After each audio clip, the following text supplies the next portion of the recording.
Quand certains cerveaux avancent en ligne droite, d'autres bifurquent, explorent, se perdent, reviennent et finissent par découvrir des territoires que personne n'avait encore imaginés.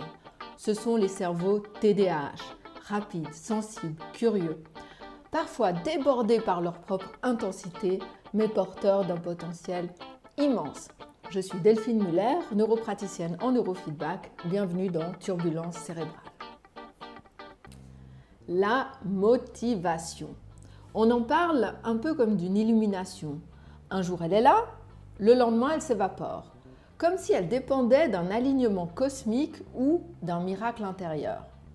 Mais non, la motivation, ce n'est pas une grâce, c'est une mécanique cérébrale et surtout une histoire d'émotions et de chimie.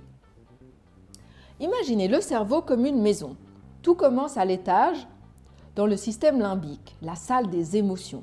C'est le cœur de la maison, là où chaque idée, chaque projet, chaque pensée reçoit une valence émotionnelle, positive, neutre ou négative. Autrement dit, est-ce que ça vaut la peine vraiment d'y aller? Le système limbique, c'est lui qui donne le ton. Si ce qu'il perçoit évoque du plaisir, de la curiosité ou un défi stimulant, il envoie alors un signal positif vers le bas de la maison, là où se trouve le striatum ventral, c'est-à-dire la chaudière. C'est elle qui transforme l'émotion en énergie d'action.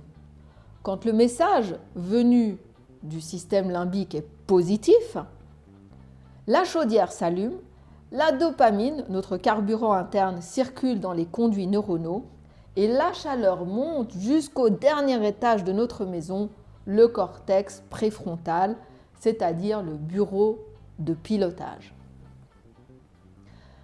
Le cortex préfrontal, c'est un peu comme le chef d'orchestre. Il planifie, il hiérarchise, il structure. C'est lui qui transforme le « j'aimerais bien » en « ok, on y va ». Mais sans chaleur du bas, le bureau du haut reste glacé et rien ne se met en mouvement. Chez un cerveau typique, tout circule bien. La salle des émotions s'active quand on imagine la satisfaction d'après, le dossier terminé, le mail envoyé, la liberté qui suit, la chaudière chauffe, la chaleur monte et le bureau du haut s'anime. Mais chez un cerveau TDAH, le système est plus capricieux. Le système limbique, donc notre salle des émotions, et la chaudière, le striatum ventral, sont moins sensibles aux récompenses lointaines. Ils ont besoin d'un plaisir immédiat pour s'activer. Quand la perspective est floue, trop abstraite ou trop éloignée, la salle des émotions ne code pas positivement la tâche et elle ne donne pas le coup d'envoi. La chaudière, donc le striatum, ne démarre pas.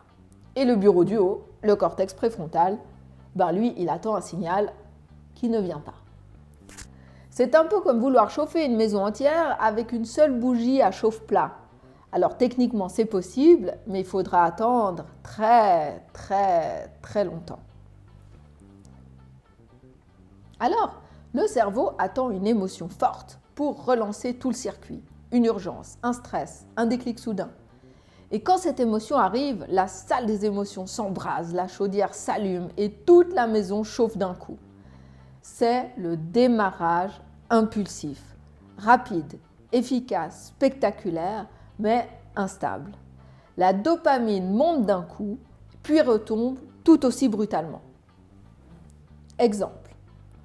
Il est 20h et soudain, tac, une idée jaillit, brillante, excitante. Tiens, et si je refaisais ma présentation de demain? L'énergie explose, le cerveau carbure, tout devient limpide, les diapositives s'enchaînent, les idées fusent, le cortex préfrontal est en feu, et puis, au milieu du travail, boum, le souffle tombe, d'un coup la chaudière s'éteint, la dopamine chute et l'élan s'effondre. Alors, le cerveau fait ce qu'il sait faire, il bricole. Il tente de rallumer la chaudière en cherchant des étincelles. Vérifier un email, changer de chanson, envoyer un message, faire un petit détour sur TikTok, mais juste 5 minutes. Chaque micro-déclencheur rallume un instant la salle des émotions. Mais la chaleur ne tient pas. Le moteur redémarre, cale, repart, recale. Et puis il est 4 heures du matin, la présentation est à moitié faite, le cerveau en surchauffe et tout le système retombe. C'est la chute dopaminergique, brutale, épuisante, suivie d'un grand vide. Et puis, à force de chercher ces petites relances, le cerveau commence à agir non plus pour avancer, mais pour se sentir vivant. C'est ce qu'on appelle la motivation émotion dépendante. Le cerveau n'agit plus pour accomplir, mais pour retrouver cette sensation de mouvement intérieur, ce petit « je me sens en route ». Alors, comment relancer une maison dont la chaudière s'allume par à-coups ? Pas en cherchant la motivation, mais en entretenant la température émotionnelle.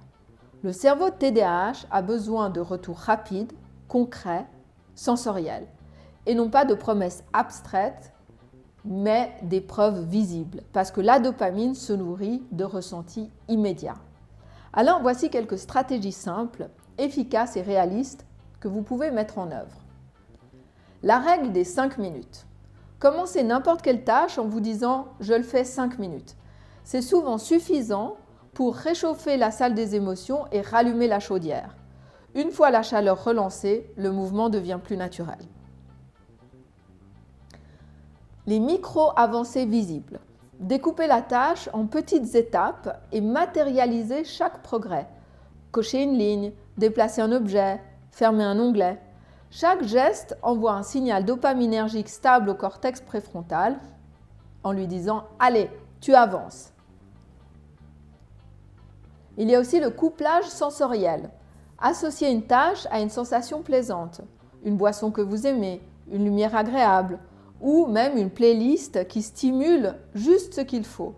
Car chaque sensation positive réveille la salle des émotions et entretient la chaleur de la chaudière. Il y a aussi le minuteur ludique. Plutôt que de se dire « je dois finir », dites-vous « voyons jusqu'où j'arrive en 5 minutes ». Le cerveau adore les mini-défis mesurables, le striatum s'y accroche et la dopamine reste plus stable. Et enfin, le mouvement. Bouger, marcher, respirer. Chaque geste reconnecte la chaudière, la salle des émotions et le bureau du haut. C'est la mise à jour naturelle du circuit. Puis, chez les enfants, alors c'est tout à fait la même logique. On transforme une tâche en mission brève et concrète. Par exemple, on va leur dire « fais cette partie-là, puis montre-moi ce que tu préfères dedans ». Le lien, la fierté, la reconnaissance sont aussi des récompenses dopaminergiques.